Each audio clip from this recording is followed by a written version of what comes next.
My name is Paula Hines Lonergan, and I wanted to talk a little bit about in this video a recent encounter that I had with a friend, and she has watched some of my videos, and she says to me, she says, "Paula, you're awfully bold in doing this."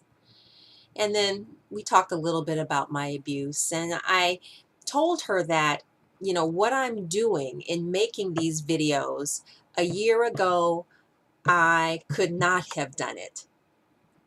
I did not have the courage.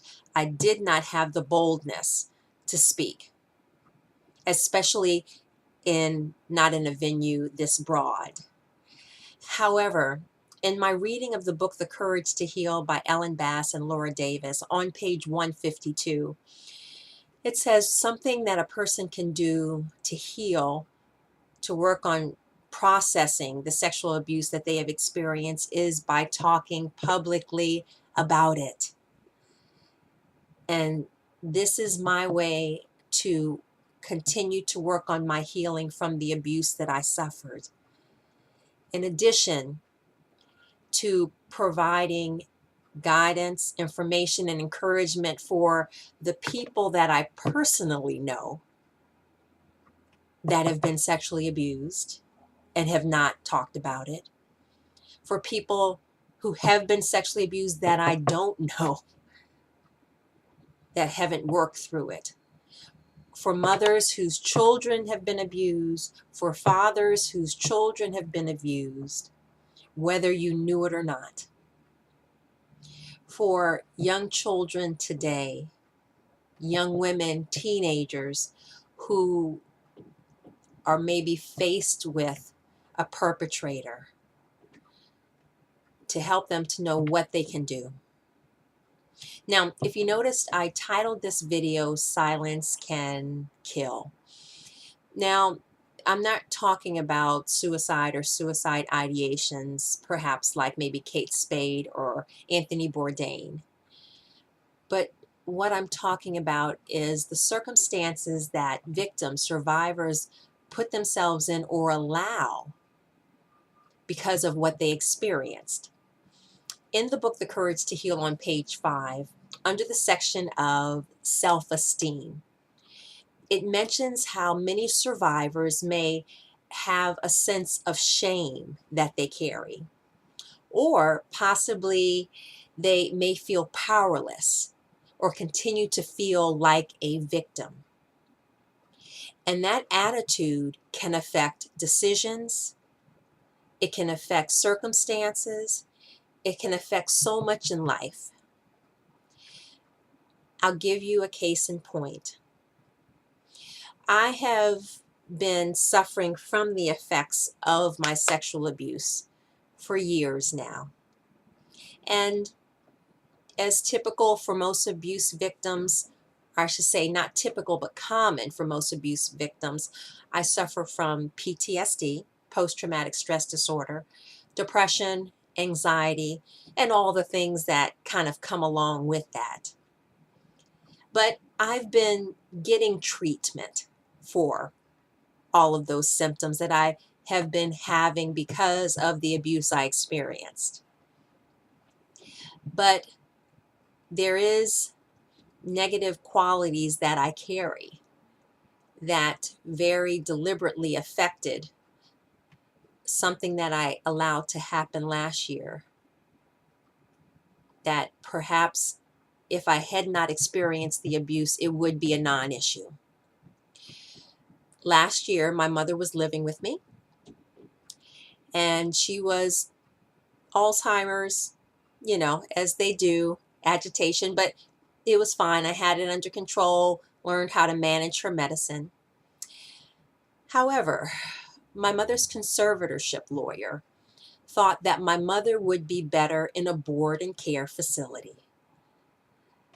My mother had been with me since 2013 by that time. We had never had a day where we really weren't together. And here, my mother's lawyer was asking me to put my mother in a boarding care facility. I'm like, no, no, mommy's fine with me. Let her stay with me. What mommy's lawyer said to me was, look, you have negative results from your being molested. Like I already said, PTSD, depression, which I'm working with and have been working with for years. But he says, if you put your mother in a facility, I won't tell the judge about your problems, your mental problems, and the treatment that you've been getting for them.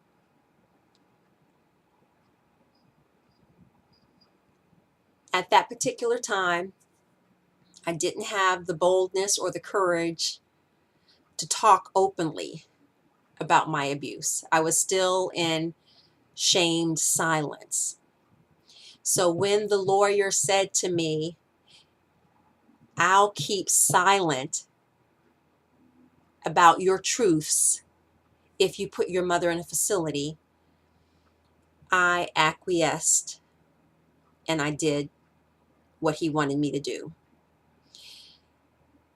I did not want to put my mother in a facility. I wanted her to stay with me. I had things under control, but there was a sense of powerless, a sense of being a victim that the lawyer took advantage of. I was shamed with silence and did not want what I had been experiencing to be well known.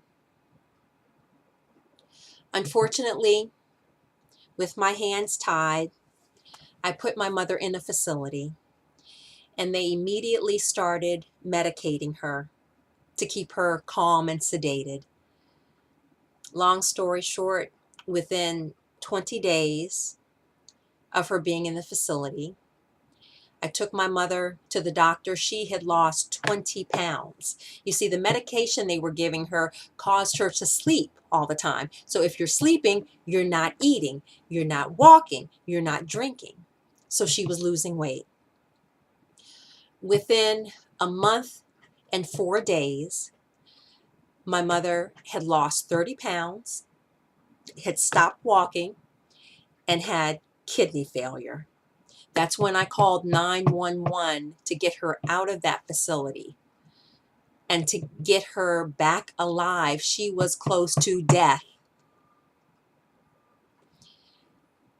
Now, as I look back at that situation, I acquiesced to putting mommy in a facility against what I knew would not be best for her. However, the lawyer tied my hands at the time. And because I did not have the courage to allow my experience as a victim of self-abuse to be spoken up, that is the sequence of events that took place. But I'm not there now. I feel I sacrificed my mother's health for the shame that I felt inside. 8 months ago, I couldn't have done these videos. And 8 months ago, I didn't really have a full realization of my allowance of what happened and how it got to where it did. Silence can kill when it comes to being silent about sexual abuse. And not everybody needs to talk on a video, to deal with their healing.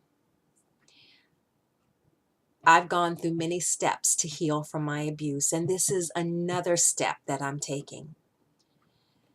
And when I do this, I think about where I was a year ago in my silence and my shame, and where I am now, and how I've developed enough courage to speak about it, not just for myself, but for others. and for my dear mother. There's nothing I can do to make up with what happened. And ultimately, I realized I wasn't the one to give her the medication and all that stuff. But still, had I been in a different place, there could have been different outcomes. Please send me an email at timesupforsilence@gmail.com. Please like and share this video and sign up to my YouTube channel.